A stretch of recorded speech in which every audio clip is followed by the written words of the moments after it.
nti bamanda kese kiyona kutusumbwa babane ngeri gibukera nayi yaikaikana tige aheka tukuleka twenda kusasula iye tuboneze kintu kikoleki kibitimu. Bwe batyo abasuubuzi abakolera mu munisipali y'e Kamuli bwe balaze obwennyamivu eri abakulu ku munisipali oluvannyuma lw'okuyisa ekiragiro nga bano bwe balina kati okusasula obukadde 5 okusobola okweddiza obwannannyini obw'obuyumba oba lockups. Bagamba ssente zibasabibwa tebamanyi wa kuzijja.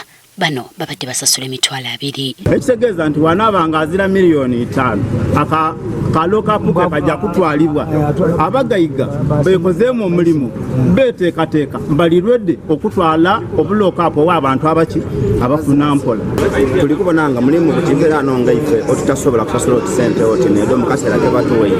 Twidde nti mu mateeka bakulagira osasule essente edo nga bakuweera emyaka 49. Aye kino bakikoze mu ibanga lya mwezi mulala oboneke nti okola ki obingibwa ku lookapu si obanga tosoboire kola ki kusasula n'omboti nedo essente bakusaba. Okusinzira kwa myuka ssentebe w'abasuubuzi Mohamed Noah Woira beewuunya engeri ssente zino gye zirinnyemu okuva ku mitwalo 2 okutuuka ku bukadde 5 nga kuliko n'okkakibwa okuzimba kalina. Ndaba tukendeze kuba mpano bukairo 5 kai waliwo okuzimba ate mpano balo bono bukairo 5 ogumwaka mulamba gwo gufira almost muloka batulambwa miliyoni 3 omwaka ino weina oyo n'abakozi ampa muntu okwa miliyoni 5 ogumwaka mulamba gufira ate kayo yenda azimbe sawe kitasoboka.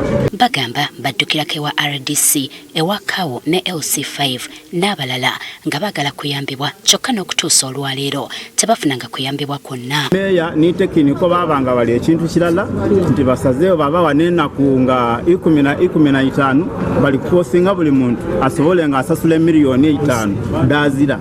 Abasuubuzi bagamba ng'ennyingiza yaabwe bwetali nnungi kale beebuuza lwaki abakulu ku munisipali tebabalowoozaako mu ngeri eyo. Esente edo ne bali tukoba nningi ino nga kyenda buli omu bwayingiza niro kapisi bwebe koleki bwebe eboneke nga ekolaki ng'efulu nga eteebwako omusolo aye lokapu eza mupangisa anaakola atya okuboneka nga asasula esente edo. Tuwulira mu Lugamba ati myaka 2 tuwulira mu Lugamba ati myaka 26 aye nga meya ni kanso ye bawayira abayindi ekyapa ab'okutempo abatempo emyaka 99 ate nga bagwira. Kyokka Town Clerk wa munisipali y'e Kamuli Stanislas Maganza ategeezezza nti liisi y'abano yaggwako dda mu 2003 era nga yeetaaga okuzzibwa obujja nga buli ayagala okusigaza akayumba wakusasula obukadde 5. The whole of 2024 nobody applied for renewal.